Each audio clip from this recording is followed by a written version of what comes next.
What's up, everybody? Welcome back to This is Futbol. I'm Danny Solana here with Nico Bravo. What's up, buddy? Everything good? What's up, Danny? Everything's all right. I'm excited to be here. All right, man. Well, before we get rolling, just letting you know, I'm excited to be here too. But like the video, subscribe, and hit the bell so you don't miss any one of our shows. Also, drop all your takes in the comments. I'll be answering back to some of you after we post this up. Tonight's lineup is spicy, Nico. We're going to talk about the news that just came out today that Luis Suárez is suspended for game 3 of the Nashville Inter Miami series, the decisive game 3. I have my thoughts about that. Yeah, and I know you have your thoughts on that, and I can't wait to hear them. But honestly, to me, it might be a blessing in disguise. I'll get to it in a little bit. Perfect. We're also going to cover a little bit of the Cristiano Ronaldo interview with Piers Morgan. He said some really, really good stuff, really good content, and was very harsh against Manchester United. Can't wait to get into that with you. I know you love your European football. Ah, All right, and then we're going to finish it up with a little Champions League football, exactly how we like it. It was back this week. We have some leaders on the table who haven't lost a game. I know your whew, team got a big win this weekend, so I know you're excited to talk about that. You ready to get into this? I'm ready to get into it. Let's go. Let's go, baby.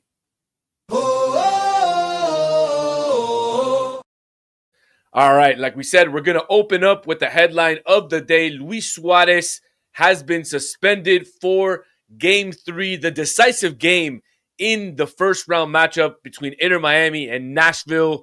And Nico, I have my thoughts about this. We have the video of the supposed dirty play that everybody around social media is calling this play. And to me, I mean, it was a normal soccer play. It was something that we see all around the world. And if it wasn't taken care of on the field by Alan Chapman, the center referee, or by the official who was on the VAR, then I don't think that they should have to go back and review these types of plays to then hand out these suspensions. And the fact that they're handing out a suspension and not a fine, I mean, don't get me started.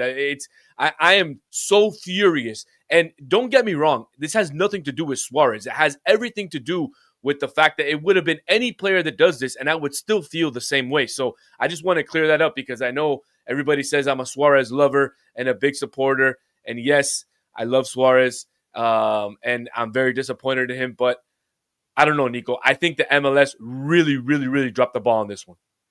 Ah, bro, honestly, it almost feels like they're trying too hard to make this an American sport per se. You know, soccer is a worldwide known sport. There's specific rules, there's specific things that happen in the game, but this type of rules almost makes me want to say that soccer in America, the MLS, is getting closer to being an MLB, NBA, NFL type of entertainment rather than what it is in other countries in Europe. You know, um, I honestly don't think it was the right thing to do to suspend them afterwards. They should have resolved this in the game, first of all. You had Yeah, the footage. and You they saw the waited. guy kick back. They You they saw waited the guy 3 days. kick back. I know, but they Correct. waited 3 days. Or sorry, 4 days after the game to release this.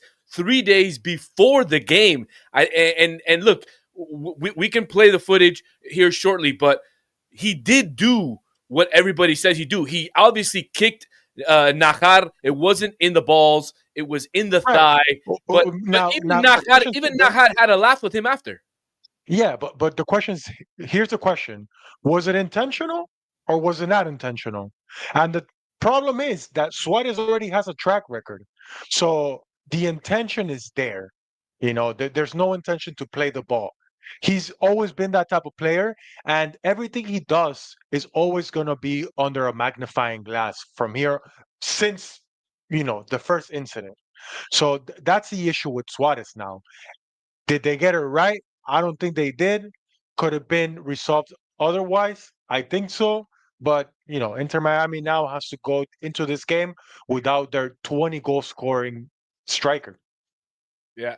Well, a lot of people, Nico, are happy about that. They're saying that they're celebrating the fact that Suarez is going to be out because he's been, mediocre Yeah, to a lot of people's eyes lately, this season, and lately, and and lately going into he hasn't no. been he hasn't been great lately. And honestly, when I started my take and I told you that it might be a blessing in disguise, that's probably the only reason why I think that way. Because now you're able to put Allende as a false nine, as a striker, pressuring higher off the pitch, and probably bringing in a player like Segovia that could also do the same work. You wouldn't put in Silvetti. I'd be No, inclined. You like Silvetti off honestly, the bench? I think Silvete is really, really good off the bench because he brings that almost that extra energy that you didn't have going into the 60th minute or 70th minute. I would hold him off a little bit, and I would definitely put Allende as a striker, bring in Segovia to control more of the ball in the midfield, and then obviously let Messi roam around those two guys. It's going to be a tough matchup for Inter Miami. Obviously, now without Suarez, it makes it even tougher. Half the fan base is happy, half the fan base wants him out. Another part of the fan base wants him, and my math is obviously extremely wrong because I did two halves and another piece, but another piece of the MLS fan base wants him out of the league. I think everybody needs I to don't know, relax. man. Everybody needs to Yeah, relax and calm yeah. down and maybe watch a little bit more football. Watch a little bit more football that's outside of your comfort zone, outside of the MLS. Because if something like this were to happen in Argentina, if something like this were to happen in the Brazilian It league, happens everywhere. Copa Libertadores, we have crazy games. They hit each other left and right in every single corner kick. I mean, yeah, and I mean, playing in our days, we played together many games. How many times Yeah, inside the but you don't box even have to in a take corner you kick don't did even you have get to hit in take the it to an nuts? amateur. Yeah, of course, but you don't even have to take it to the amateur levels. You go and watch leagues like the Brasileirao, Fútbol Argentino, even the Uruguay league. You know, all those leagues.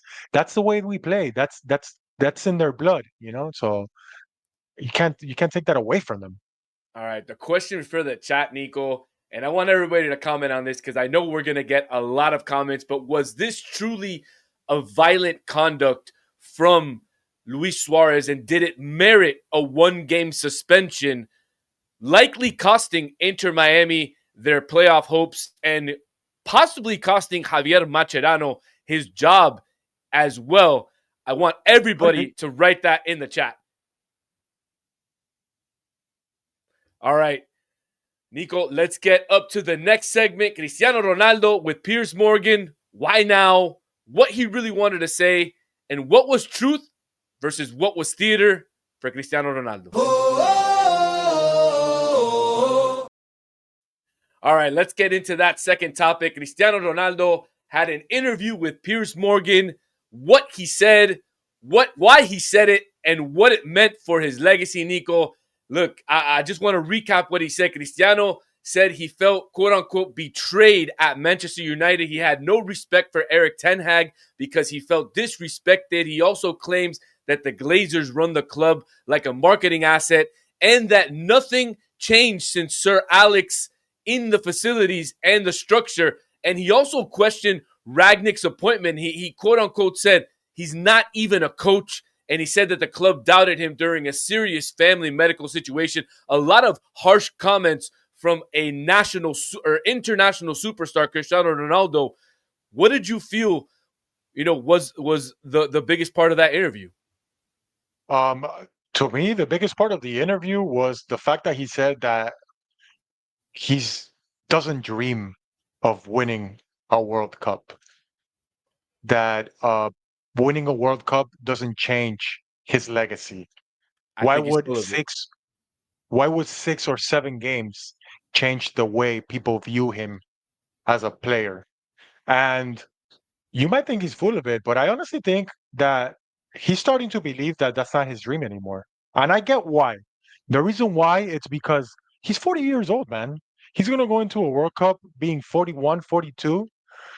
That's it. That's the last one. You know, there's nothing else left. And I almost feel like he knows he's not the same Cristiano Ronaldo that can carry his team to possibly winning a World Cup. So for him to dream to win a World Cup, it's pretty much nonsense right now. No, but I think you still have to dream, Nico. I think you have to always dream as a player. And the fact that he said, why would 6 or 7 games define a player's career? Well, that's the ultimate trophy in the sport, right? The ultimate trophy is to win the World Cup. And look, his arch nemesis, his rival, the one that everybody pins him up against, Lionel Messi, won it in 2022.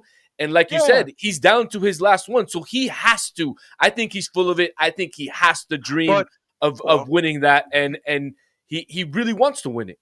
yeah, but you don't think he's right when he says his legacy isn't defined if he wins a World Cup or not?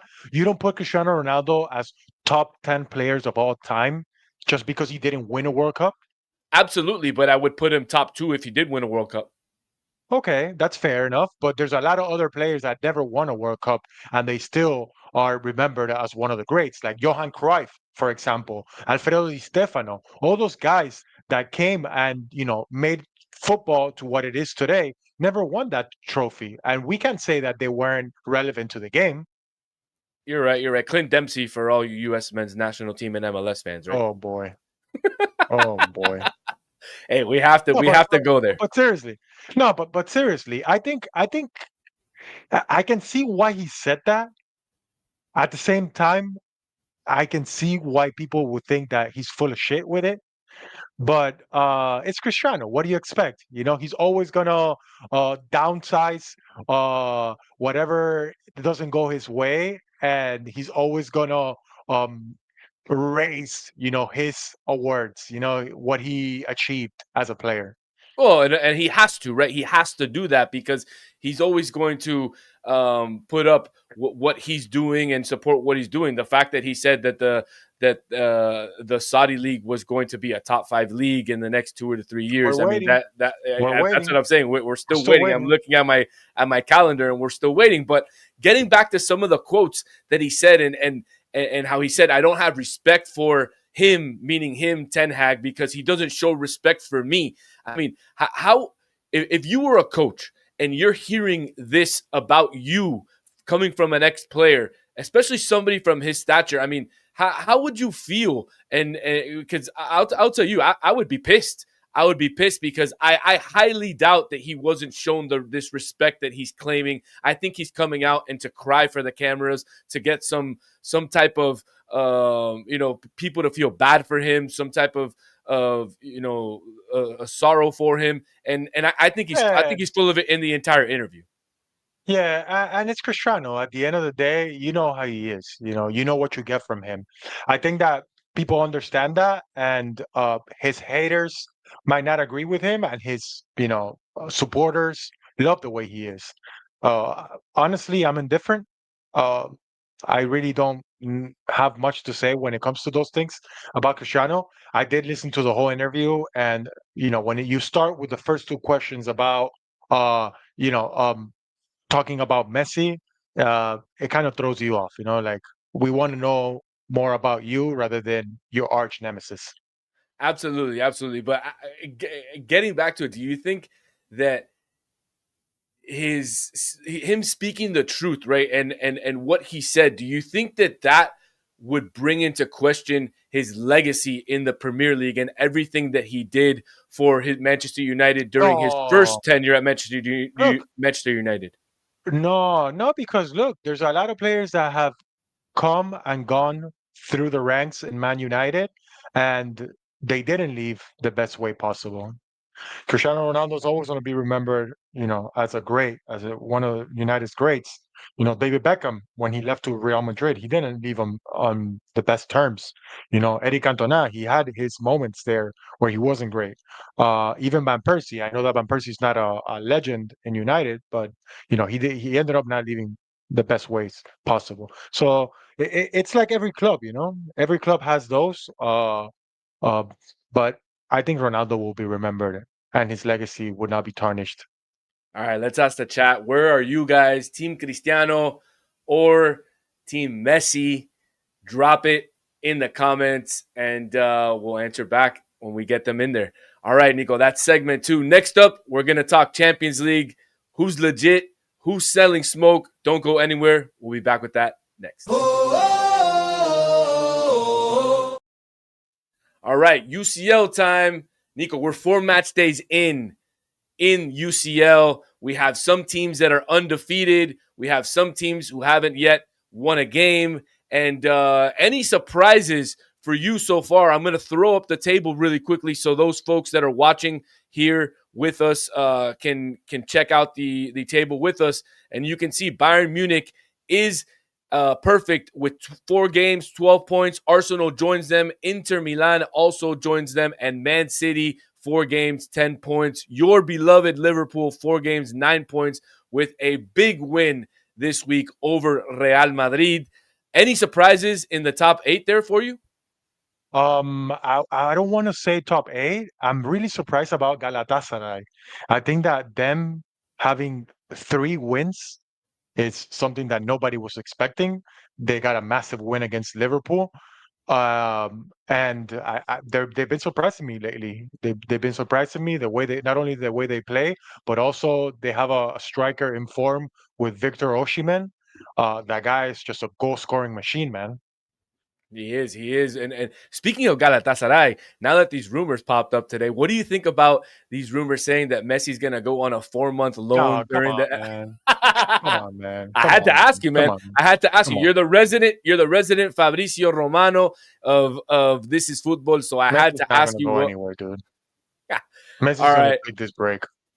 All right. I want to go over some of the games from this weekend. Obviously, the one I want to talk about first is Liverpool versus Real Madrid. I was surprised. I thought Courtois played a fantastic game. But I was I surprised that thought, Liverpool was able to win that game 1-0. I thought Real Madrid was going to take the game all the way. And look, big win for your boys. yeah, it's almost like they woke up, you know. They've been having a really, really bad last few games, losing 6 out of the last 7. Yes, they won on the weekend against Aston Villa. The team looked better, and this was arguably the best game of their season. Liverpool played like the old Liverpool that we saw last year. They were pressing really high. They were making Real Madrid uncomfortable coming off the back. And like you said, Courtois was a big, big piece in this Real Madrid game. I almost had a deja vu, man. It almost seemed like I was watching the Liverpool versus Real Madrid final in 2022 when Courtois had 17 saves that day. And Real Madrid ended up winning 1-0. Fortunately for Liverpool, they got the job done. They scored. Could have scored a lot more, but I'll take the win. Absolutely. Getting into the match day, obviously the biggest game of the week was Bayern Munich versus Paris Saint-Germain. 2-1 win for the German club. Big win in that game. It could be a possible a matchup in the final, the way that these teams are playing, especially Bayern Munich, right? Bayern Yeah, Munich is yeah. I mean, tearing it up in the Champions League. yeah. No, they are not only in the Champions League; they're tearing it up everywhere. You know, they have 16 games, 16 wins. They almost seem like nobody's stopping them, and they added. Everyone thought that you know having Vincent Company as a coach wasn't going to be enough for a team like Bayern Munich, and they ended up bringing Luis Diaz, and he's been tearing it up, man. Lucho has been on an absolute tear, scoring a brace. Yes, he did get a red card. He got a little dirty. He got a foul on Hakimi that could have ended up worse than what it actually is. But man, this Bayern Munich team is scary. They're scary to watch. And we did say it, remember, when we had our predictions at the beginning of the season? I remember that we spoke about it and we said Bayern Munich is a sleeper. Bayern Munich could end up being a team that makes a deep run in the Champions League, kind of like the same way that PSG did last year. Absolutely. They have an advantage over teams from Spain or teams from Italy or even teams from the Premier League. Their league is not that competitive. So they're able to cruise through the league, cruise through games week in, week out, and focus on the Champions League when it really matters. So we'll see, man. Yeah, man. And talking about a team who I'm sure a lot of people love that watch our show and who think it's going to make a deep run in this Champions League. We're talking about Barcelona with a big upset this week, a tie against Club Brugge, a 3-3 not what folks expected. Folks expected them to win against Club Brugge, but a big, massive point for Club Brugge. What did you think about that game? I didn't get a chance to watch the whole game, but from what I watched, Yeah, I mean it's Barca all over again. Flick is the type of coach that wants to play high risk, high reward. is And he gonna sometimes when stay? Is he gonna stay? there was a lot of speculation saying that he might not stay, but then he ended up going to the presser and just saying that those rumors are complete bullshit. Um, but I don't know, man. Who knows? We'll wait until the end of the year to actually make our conclusions about it. He doesn't seem like a happy man. I think the whole Lamine Yamal back and forth is pretty much taking a toll on him. He's a German manager. They like to be in control of the whole situation. They like to be in control of the actual team, the complexity, the roster, and I almost feel like he's not having control of that situation in particular. Lamine Yamal is a superstar of the team, and he's almost doing whatever he wants in there. Absolutely, absolutely. And then I want to talk about finally before we wrap it up, another surprise for my team, Karabag tying Chelsea 2-2. The Dude, what underdogs, was that? the underdogs from the Middle East are taking over in the Champions League. Another big point for Karabag. I mean, man, it's great because we can make fun of the Chelsea fans. I mean, that's Yeah, what's great about it. besides making fun of the Chelsea fans, I think that when this new format came out, we spoke about it and we said, "Oh, I don't know how I feel about it. We won the Champions League the old way. This new format brings more teams. The level might be diluted and this and that." But lately, we've been getting some great games, man. So maybe this new format is the way to go. I love it. I love it. I love the games that we've been getting. Even some of the matchups where it's teams that you wouldn't expect to like a big underdog, you wouldn't expect them to do something. They're showing up and they're doing something because they know that with this new format, anything goes, and you don't have to win your group. You don't have to come in second place in order to qualify for the next round. You just have to win as many games possible and get as many accumulate as many points to get into the next round. So I love it. But hey, anything else you have to add to the show before we wrap it up? No, I just want to say to everyone, subscribe. We're going to have a few interviews coming up. We have a few players coming up that it's going to be a great talk, great fun. And also, we're going to be doing some new stuff, hopefully on site. Oof, on site. Whoa, that's a surprise to me. So I'm Yeah. glad. I'm glad to hear that. I'm glad to hear that. So for everybody here, Nico, myself, thank you for joining. Don't forget to hit the like button. Don't forget to subscribe. Like he said, we're gonna have some awesome interviews coming up, and we'll be back next week with some more. This is Futbol.